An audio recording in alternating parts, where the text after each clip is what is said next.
Hello everyone, welcome to my YouTube channel science with Rishu. Last class में हम लोगों ने काफ़ी टॉपिक कंप्लीट कर लिए थे।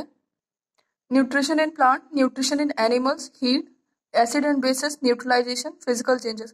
केमिकल चेंजेस भी कंप्लीट हो गया है, बस आज थोड़े से एग्जांपल्स बचे हैं, उनको आज हम लोग कंप्लीट करेंगे। और वीडियो के लास्ट में कुछ क्वेश्चंस होंगे, उनको सॉल्व कीजिएगा, तो पूरा वीडियो थोड़ा ध्यान से देखिए।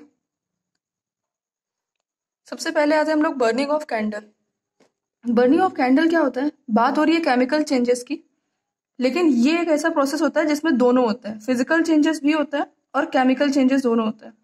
फिजिकल चेंजेस की बात करें, अगर ये हमारी कैंडल हो गई, ये अगर मेल्ट होना, क्योंकि जब जलेगी तो ये मेल्ट होना शुरू होगी, और जैसे ही मेल्ट होगी तो ये बताया था कि मेल्टिंग कोई भी चीज अगर हो रही है तो वो हमारा किस में आता है? फिजिकल चेंजेस में।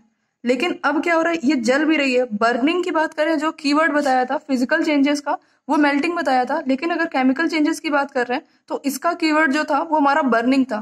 कोई भी चीज की बर्निंग हो रही होगी तो वो केमिकल चेंज में आएगी, और किसी भी चीज की मेल्टिंग हो रही होगी तो वो फिजिकल चेंजेस में आएगी। जैसे ये बात हो रही है, तो अगर इसमें ये मेल्ट हो रहा है तो ये क्या हो जाएगी? मेल्टिंग ऑफ वैक्स की अगर बात कर रहे हैं तो वो फिजिकल चेंज हो गया। लेकिन अब अगर बर्न हो रहा है तो CO2 जनरेट होगी, हीट होगी, लाइट भी निकलेगी। तो ये जो फैक्टर आ रहे हैं ये हमारे किसके आ रहे हैं? ये हमारे आ रहे हैं केमिकल चेंजेस के। और ये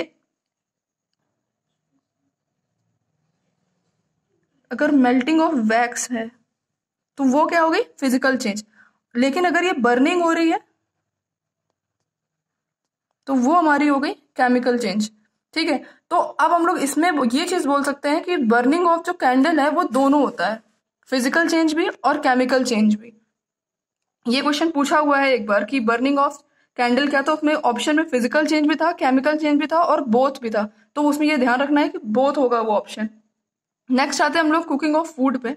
इसमें क्या हो जाता है, अगर हम लोग फूड बना रहे हैं तो केमिकल चेंज का क्या बताया था कि कोई भी चीज अगर दूसरे फॉर्म में चली जा रही है तो वो हमारा केमिकल चेंज हो जाएगी।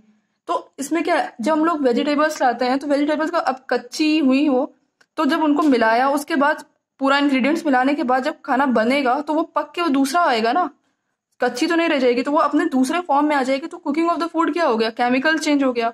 रिस्पायरेशन, ये इंपॉर्टेंट है, ये क्वेश्चन आया हुआ है लास्ट के लास्ट में 2017 में या फिर 18 में पूछा हुआ है कि ये किस में आएगा। हम लोग सोचते हैं कि बॉडी में हो रहा है, फिजिकली हो रहा है, तो ये फिजिकल चेंज होगा, लेकिन ऐसा नहीं होता, ये केमिकल चेंज होता है। ये इसकी डिटेल स्टडी जब हम लोग करेंगे रिस्पायरेशन की तो हम लोग को पता चलेगा कि क्या क्या हो रहा है। तब आगे जब नेक्स्ट टॉपिक शायद इसी का होगा, हम लोगों का रेस्पायरेशन ही होगा, तो उसमें बताया जाएगा कि ये किस तरीके से केमिकल चेंज है। अभी तक के लिए आप ये याद कर लो कि respiration is a chemical change. Next हम लोग टॉपिक बात कर रहे हैं रस्टिंग की। रस्टिंग काफी इंपॉर्टेंट टॉपिक है। रस्टिंग की अगर हम लोग बात करते हैं, रस्ट की बात क्या है? आयरन। हम लोगों के घरों में लोहे का जो सामान होता है उसमें क्या होता है, अगर हम लोगों ने हवा उसमें लग रही है या पानी पड़ रहा है तो धीरे धीरे उसके ऊपर जंग लगने लग जाती है, एक लेयर लगने लग जाती है ब्राउन कलर की। तो क्या होगा? एक ब्राउन लेयर लगेगी, इसी को हम लोग क्या बोलते हैं? रस्ट। ठीक, रस्ट या फिर कोरोजन इसी को बोला जाता है।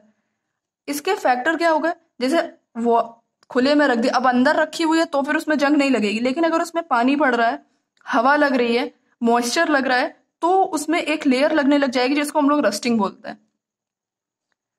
इसमें फॉर्म क्या होगा? Iron oxide. अगर हम लोग रिएक्शन की बात करें तो आयरन पता है कि क्या होता है? Fe प्लस, अगर ऑक्सीजन एयर हो गई हमारी, ये एयर से ही मिल जाएगी जो बाहर एयर है। उसके बाद आता है वाटर या फिर H2O। इससे बनेगा क्या?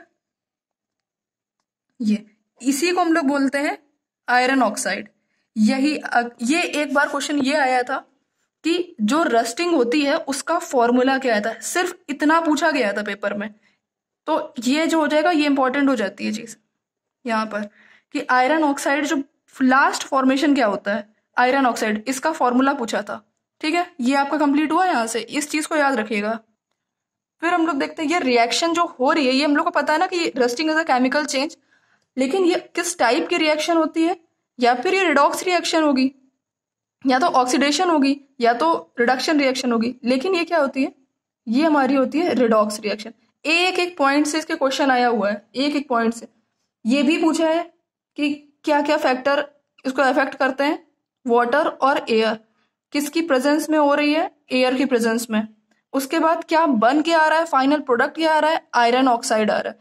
रिएक्शन किस टाइप की है, रिडॉक्स रिएक्शन है। ये एक एक पॉइंट इसका इंपॉर्टेंट है। फिर हम लोग बात करते हैं फैक्टर इन्फ्लुएंसिंग द रस्टिंग, कौन सी चीजें हैं जो इसको इन्फ्लुएंस करेंगी। सबसे पहली चीज हो गई कि अगर ज्यादा एयर में रख दी जाएगी, मतलब एयर वो वाली एयर जिसमें मॉइस्चर ज्यादा होगा, ठीक है, तो सबसे पहली चीज क्या आ गई, ह्यूमिडिटी। ह्यूमिडिटी की बात करते हैं तो सबसे ज्यादा ये इफेक्ट करती है। अगर जितना ज्यादा ह्यूमिडिटी आप करते जाओगे, जितना ज्यादा वेदर में ह्यूमिडिटी होगी, उतनी ज्यादा रस्टिंग तेज होगी। ठीक, ये एक चीज हो गई कि ह्यूमिड किस तरीके से इफेक्ट करेगी। तो ह्यूमिडिटी जितनी ज्यादा होगी एयर में, रस्टिंग उतनी ज्यादा होगी। नेक्स्ट पॉइंट की बात करते हैं तो आता है सॉल्ट। जो कोस्ट एरियाज होते हैं हमारे, समुद्र के किनारे के जो एरियाज होते हैं, उस पे अगर कोई आयरन की सामान रखी है तो उस पे रस्टिंग किस हिसाब से होगी। तो उसमें क्या होगा, जितना ज्यादा वेदर में सॉल्ट होगा, जितना ज्यादा सॉल्टी एरिया होगा, उतना ज्यादा ही रस्टिंग होगी। ठीक है, इसी वजह से क्या होता है, जो समुद्र में हम लोगों के शिप जाते हैं, शिप जो जाते हैं, अब वो क्या होगा, ये सारा पानी जाएगा, इसमें क्या हो जाता है ना, जिस शिप जाता है तो ये तो आयरन का हुआ, और इसमें क्या हो जाता है, सॉल्ट हो जाता है। जितना ज्यादा सॉल्ट होगा उतना ज्यादा रस्टिंग होगी। इसी वजह से क्या हो जाता है ना कि शिप की हम लोगों को मेंटेनेंस हर साल करनी पड़ती है। ठीक है, एक ये चीज आपकी क्लियर हो जाएगी। इससे आपको याद रहेगा कि सॉल्ट से क्या होता है, रस्टिंग ज्यादा होती है, ह्यूमिडिटी से भी रस्टिंग ज्यादा होती है। ये दो फैक्टर पूछे हुए हैं कि ह्यूमिडिटी किस तरीके से इन्फ्लुएंस करती है, तो ह्यूमिडिटी ज्यादा तो रस्टिंग ज्यादा।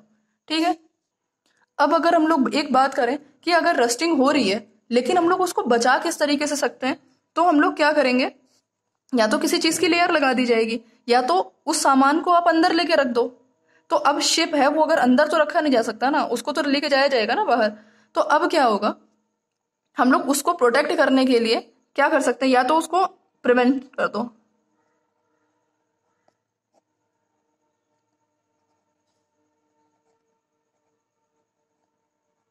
या तो ये कर दो। दूसरी चीज क्या करो, उस पर किसी भी चीज की मेटल की कोटिंग होती है। अब हर मेटल की तो कोटिंग नहीं होगी ना, कुछ मेटल होते हैं जिनकी कोटिंग होती है, जैसे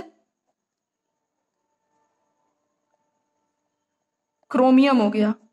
सेकंड की बात करते हैं, जिंक हो गया।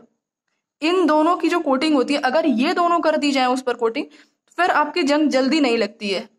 ठीक है, इस जो आयरन पर, आयरन के ऊपर जिंक की या फिर क्रोमियम की कोटिंग को हम लोग क्या बोलते हैं, इस प्रोसेस को हम लोग बोलते हैं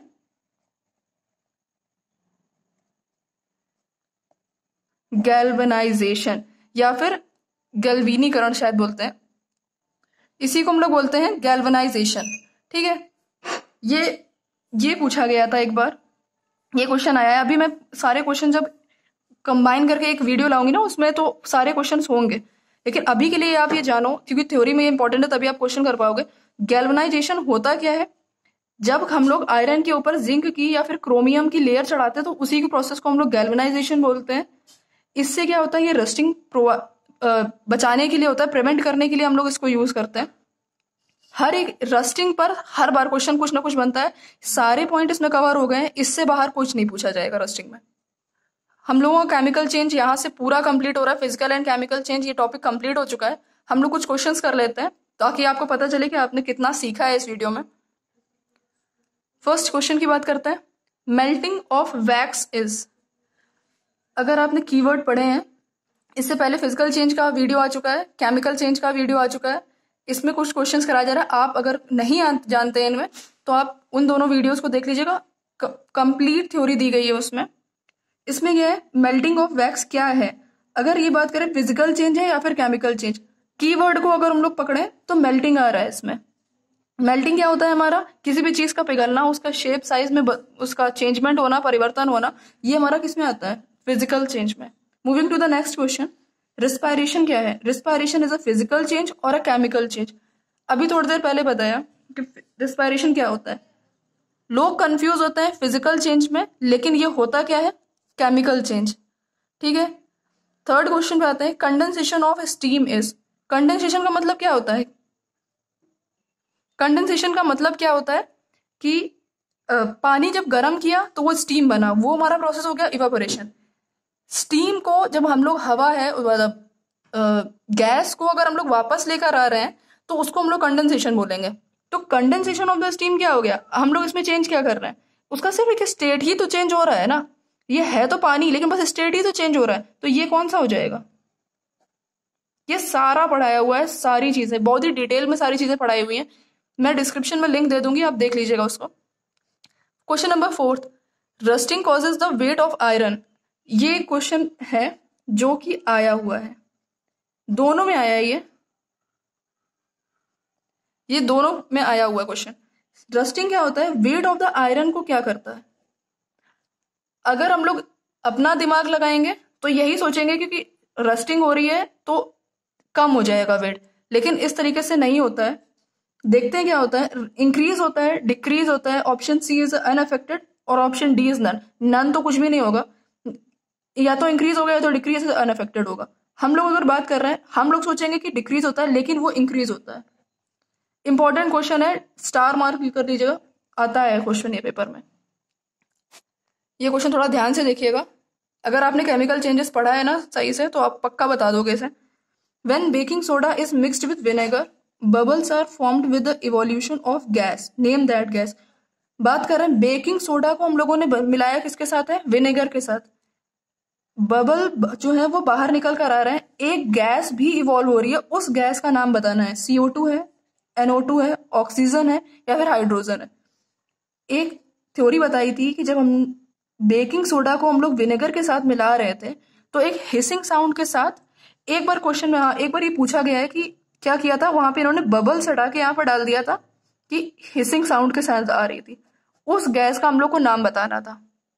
तो ये याद रखना, या तो हिसिंग साउंड है या तो बबल्स कम आउट हो, इसके लिए ये आएगा आपका CO2। इसी के साथ ये टॉपिक हमारा पूरा कंप्लीट होता है। नेक्स्ट क्लास जो होगी वो आपकी अडेप्टेशन पर होगी। अभी के लिए हम लोग ये वीडियो अभी यहीं खत्म हो रहा है। अगर आपको ये अच्छा लगा है then please like this video, comment and subscribe. Thank you.